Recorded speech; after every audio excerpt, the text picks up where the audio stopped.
Hello everyone and welcome to my YouTube channel. My name is Julia, I am the Mindful Tarot Coach, and in this video I am going to give you a quick and dirty overview about the next week with the help of the Rider-Waite deck. It is not going to be a forecast, but it is going to be rather about giving some inspiration, taking a look at the main topics that may emerge the next week. We are also going to take a look at the risks and potentials and also get some advice from the cards that help us to understand how we can make the best out of it.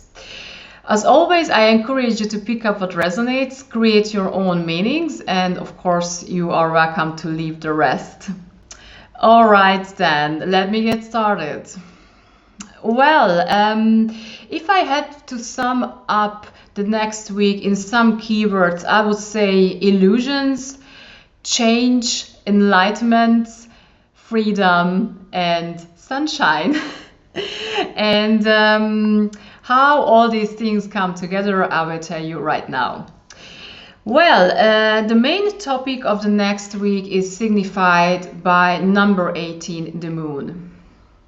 The moon is all about pretty much everything which is in the so-called shadow world. It is everything that we don't want or cannot deal with, like illusions, fears, anxieties, repressed emotions, traumas, and everything that is in the subconscious mind, and everything that we are not ready to deal with or we don't want to deal with. We also talk about here all kind of subconscious matters, anxieties, and also the shadow self. So the shadow aspect of our personality, which is again kind of rejected by ourselves because we don't want to deal with them, because either it is too painful, it is too embarrassing, or the like. The moon is a very interesting card, and given that it has come up as a main card for the week, yes, it signifies that we are going to have the opportunity to deal all with this content, and as you will see soon, it is actually a good thing. Because once we take a look at our shadow side, and once we really are ready to deal with all the shit that's there, we can this way make them conscious. And once we make them conscious and once we integrate it, it just cannot bother us anymore, and that's why is it actually a good thing. The moon is completed by a Two of Pentacles from the Minor Arcana. And the Two of Pentacles is one of the many cards in the tarot deck that signifies change. We talk about here the pentacles, and the pentacles are, they have to do with the element earth, and therefore with materia, with matter, with physical manifestation like body, money, business, and all kind of those things. But pentacles are also, in my experience, they're also about values. And as you can see here, we have this symbol here, the endless symbol. And this tells us that actually the only constant thing in life is change, and this is what this card reminds us of. And the Two of Pentacles is all about change, and it is also all about change in the schedule or change in our plans, and therefore it is probably next week we are going to have to deal with a lot of changes in our schedule, maybe, or logistical changes, and our task is going to be very flexible to go with the flow and readjust our plans and reorganize things if it is necessary. This is one thing. And the other thing that is that, as I have mentioned, pentacles are also all about values, and it can be that the next week some values are also going to change, and I will show you soon how. First, let's take a look at the second column, which is all about the risks and potentials. And we have here, after the moon, the sun. And the sun is a beautiful card. It is a very, very positive sign. It is all about sunshine, happiness, the good and positive side of life. It is freedom, this childish freedom. It is about enjoying the sun, enjoying the positive things in life. And therefore it signifies a very positive change. And it can also refer to the fact that after a long, really heavy phase, finally the sun rises again. So it's a very positive sign. And the sun is also the card of enlightenment. And given that we have the sun here, we can see here a great potential of enlightening those things that are, as we have seen here in the moon card, are in the shadow world.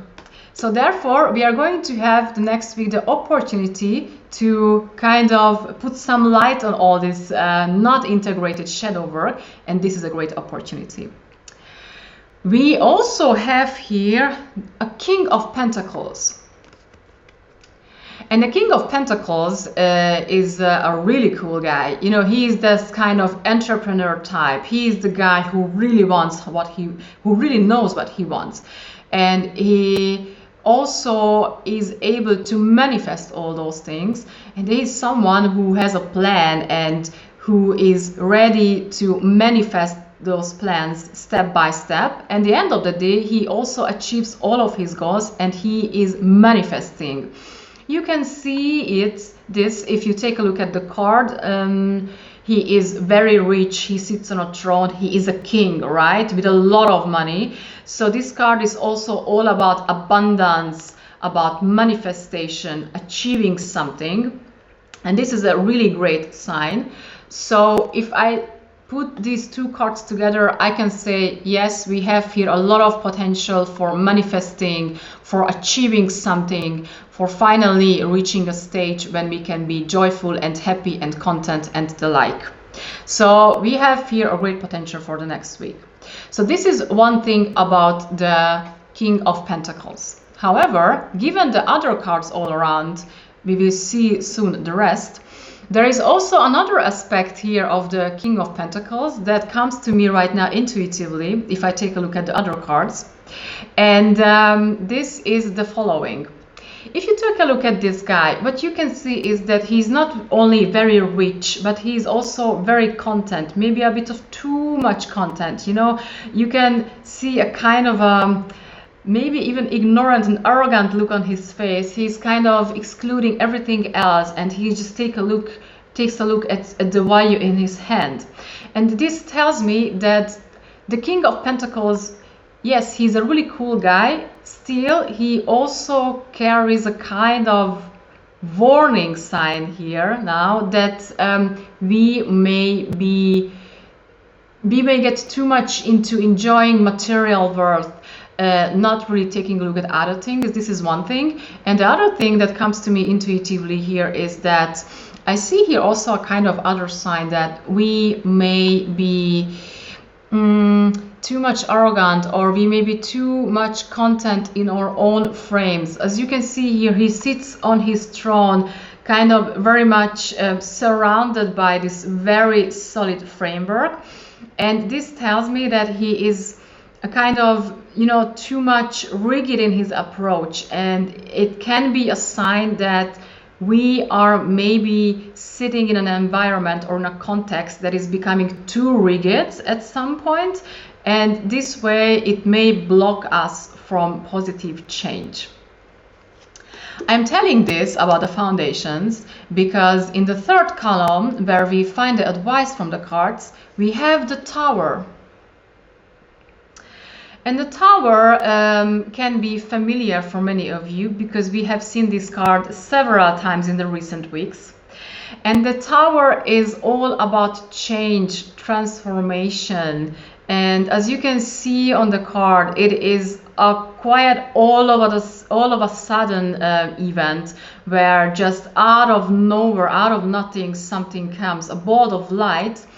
It can be really stormy, it can be very shaking, this event, and it can also signify an event that is so strong, and yeah, that it really cores us to the shakes us to the core, right? So it really shakes the foundations. And this is actually the point of the Tower card, because it is all about a change that has to happen. And the Tower experience is happening so that we can finally create new foundation for our lives. Because what we see here a tower which is too rigid, and there is no door, no exit anymore on this, and therefore the only way to change it, to really destroy it, burn it to the ground. That's why the Tower experience is always very painful. It is very shaking. It is, most of the times, it's really about changing the whole paradigm about something, or it is just an aha moment, or finally awakening from an illusion. So it is all about enlightenment, revelation, where finally we see something in a different light, and this changes our perception. So again, this is a painful and unpleasant event, but it serves us. It is really good for us because it reveals and destroys all illusions. And therefore, it gives us the opportunity to create totally new foundations for our lives or for a certain situation. Given that this card has come up as an advice card, I see here an invitation for going with this change, right? Go with this change. And by the way, as a change card, this is a beautiful reference back to this card, which is also about change. And you know, you can see the difference. This guy is free, and he's kind of jonglering the two pentacles, and he is in this flow, and the Tower is one rigid structure. And therefore, what I see here again is a hint that go with the flow of life, and even if change comes as a very unpleasant, stormy event, go with it, accept it, deal with it, and be ready to destroy and change those structures and build something new on a very new foundation, because this is what's going to help you to reach a new level of understanding and a new level of personal freedom, what we have seen here. So again, in order to reach the freedom, the joy, and all the positiveness of the Sun, we have to be ready to embrace this change, what we see here, to embrace this transformation. And if we are able to do so, then we can reach this, and then we can use the rising sun to reveal all the shit that we have seen in the shadow, and this way creating a new circle for ourselves. Okay, we also have here a reversed page of Pentacles. Pentacles, again, very interesting. So this week we have to deal a lot with manifestation, money, materia, and also values. And the Page of Pentacles is in a normal position. It represents a very fresh, young impulse, a new energy regarding manifestation. So it can be that we had an idea and we have a new project in mind, and we are trying to take this off from the ground to manifest it. However, given that it has come up reversed, what I see here, or what I feel here, is that it may be blocked. And therefore, this card reminds us that maybe what is blocking these plans is a bad, wrong, or false foundation. And therefore, I see here another encouragement to take a look at the basic values, at the basic foundations, and to see, okay, ask the questions. Why is it important to me, this project? Why did I start it? What is my goal with it? And what are the basic values that I directing my actions, right? So this is one thing here. So again, get back to the foundations and ask yourself these questions. And another interesting aspect, what I see here, is also, it is about self-value and self-acceptance. So ask yourself, How about your self-value? Do you evaluate yourself? Do you appreciate yourself? Do you believe in yourself? It can be that you have problems with problems with these questions and with these topics, and therefore it's maybe a good idea to get back to those, to reinforce yourself, to remind yourself how valuable you actually are, who you are, what do you want, what are your core values that are directing your actions. Remind yourself of all this, and this way you can go on with a refreshed energy. And if you do so, you are also going to create new solid foundations for manifesting and reaching this stage. Okay, I really love all the time how the cards are referring to each other, and this is the case in this week's readings as well. Last but not least, let's take a look at the whole picture again and wrap and sum this up quickly. Okay, so again, the next week we are going to have the opportunity to deal with our shadow side and to deal with all those contents and things that we haven't integrated. We are going to have the opportunity to put a light on them, to enlighten them, and to reveal them, because we may have a tower experience, which is not going to be very pleasant, but it's going to be very helpful for us, because it helps us to put a light on all these shadow things. And once we have dealt with them, the sun can rise again, and we can reach new levels of understanding built on a new foundation, right? And our job or invitation next week is to go with this change, to accept and embrace this, even if it is going to be an unpleasant experience. Remember, this is going to serve you, and this is a necessary event. And again, in case you are able to embrace this transformation experience, the sun can rise again, you can reach a new level of understanding, you can find your way back to the joyful child you are, and you can enjoy life again and create a positive change in your life. Okay, positive change in life. It's a good closing word. Thank you very much for showing up again today. If you liked, please push the like button. You are also welcome to share it and subscribe. See you next week again. Ciao.